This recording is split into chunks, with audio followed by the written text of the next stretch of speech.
आपका हमारे चैनल पर।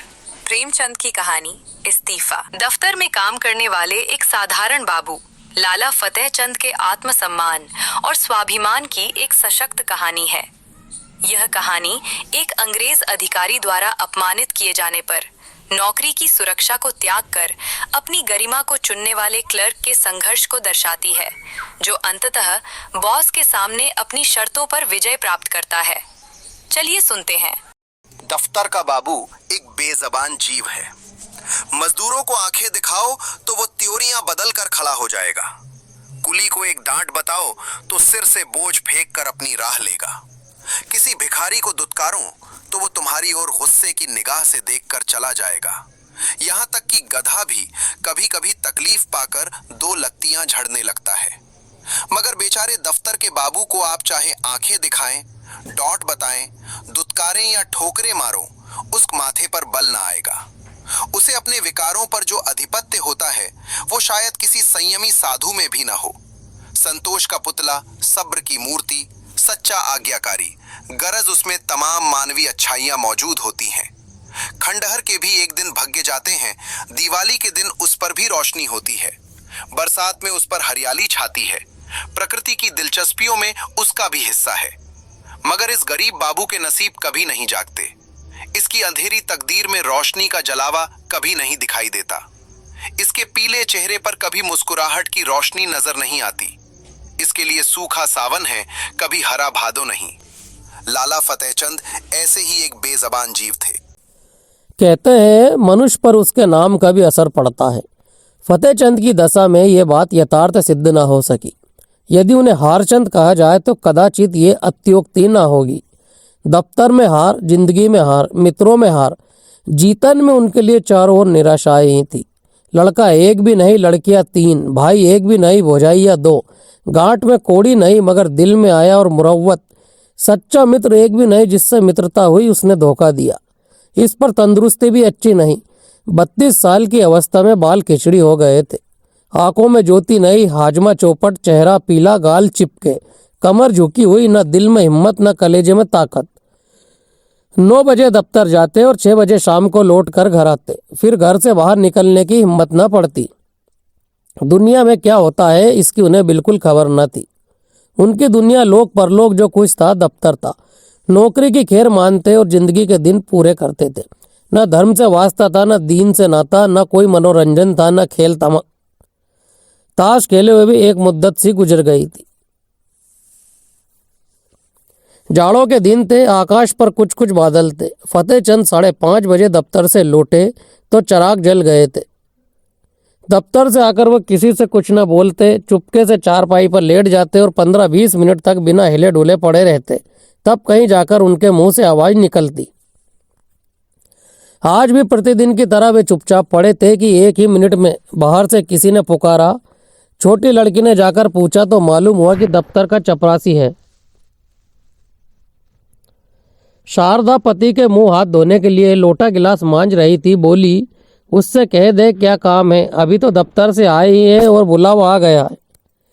चपरासी ने कहा, अभी फिर बुला लाओ, कोई बड़ा जरूरी काम है। फतेहचंद की खामोशी टूट गई। उन्होंने सिर उठाकर पूछा, क्या बात है? शारदा ने कहा, कोई नहीं, दफ्तर का चपरासी है। फतेहचंद ने सहम कर कहा, दफ्तर का चपरासी? क्या साहब ने बुलाया है? शारदा बोली, हाँ, कहता है साहब बुला रहे हैं। यहाँ कैसे साहब है तुम्हारे, जब देखो बुलावा आ जाता है। सवेरे के गए, अभी अब मकान को लौटे और फिर बुलावा आ गया।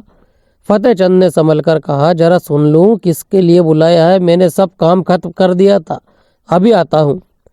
शारदा बोली, जरा जलपान तो करते जाओ, चपरासी से बातें करने लगोगे तो तुम्हें अंदर आने की याद भी न रहेगी। ये कहकर वह एक प्याली में थोड़ी सी दाल मेट और सेव लाई।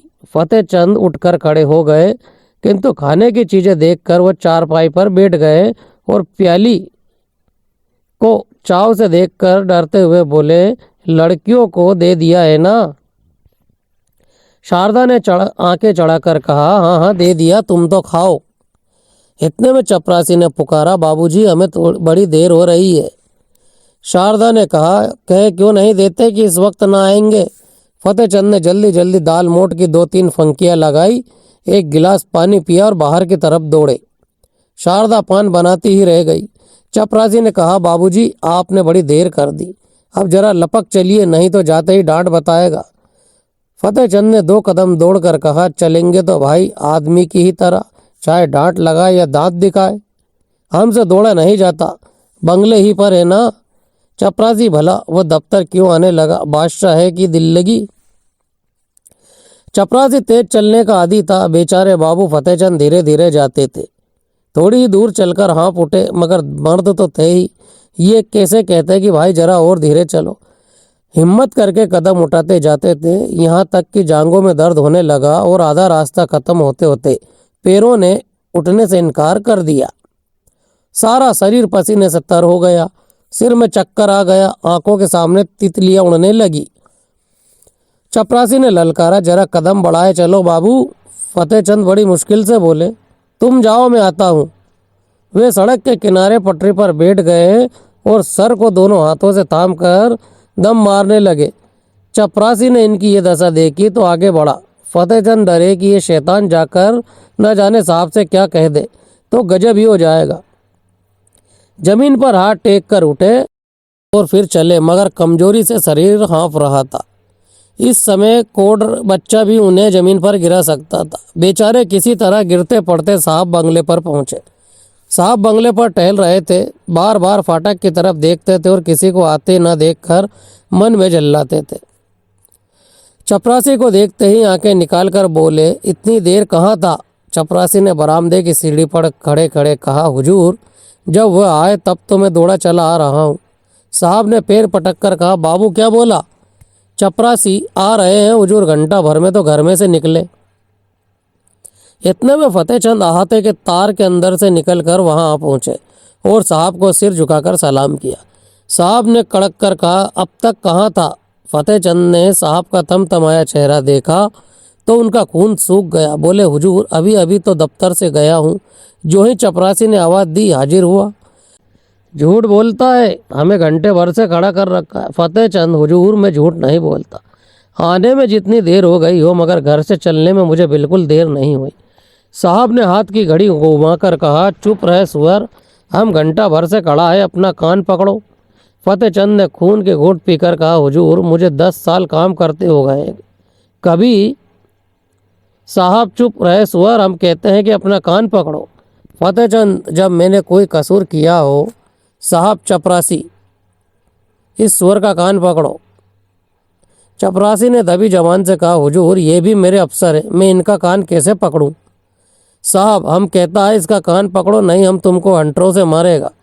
चपरासी, हुजूर मैं यहाँ नौकरी करने आया हूँ, मार खाने नहीं, मैं भी इज्जतदार आदमी हूँ। हुजूर अपनी नौकरी ले ले, आप जो हुक्म दे वह बजा लेने को हाजिर हूँ, लेकिन किसी की इज्जत नहीं बिगाड़ सकता। नौकरी तो 4 दिन की है, 4 दिन के लिए क्यों जमाने भर से बिगाड़ करे। साहब अब क्रोध को न बर्दाश्त कर सके, हंटर लेकर दौड़े। चपरासी ने देखा यहाँ खड़े रहने में खैरियत नहीं है तो भाग खड़ा हुआ। फतेहचंद अभी तक चुपचाप खड़े थे। चपरासी को ना पाकर उनके पास गया और उन दोनों के कान पकड़कर हिला दिया। बोला, तुम सुअर गुस्ताखी करता है, जाकर ऑफिस से फाइल लाओ। फतेहचंद ने कान हिलाते हुए कहा, कौन सा फाइल। तुम बहरा है, सुनता नहीं, हम फाइल मांगता है। फतेहचंद ने किसी तरह दिले रोकर कहा, आप कौन सा फाइल मांगते हैं। साहब बोले, वही फाइल जो हमें मांगता है, वही फाइल लाओ, अभी लाओ। बेचारे फतेहचंद को अब और कुछ पूछने की हिम्मत न हुई। साहब बहादुर एक तो यूं ही तेज मिजाज थे, इस पर हुकूमत का घमंड और सबसे बढ़कर शराब का नशा। हंटर लेकर पिल पड़ते तो बेचारे क्या कर लेते। चुपके से दफ्तर की तरफ चल पड़े। साहब ने कहा, दौड़कर जाओ, दौड़कर। फतेहचंद ने कहा, हुजूर मुझसे दौड़ा नहीं जाता। साहब, ओ तुम बहुत सुस्त हो गया, हम तुमको सिखाएगा, दौड़ो। तुम अब भी नहीं दौड़ेगा। ये कहकर साहब हंटर लेने चले। फतेहचंद दफ्तर के बाबू होने पर भी मनुष्य थे। यदि वह बलवान होते तो उस बदमाश का खून पी जाते।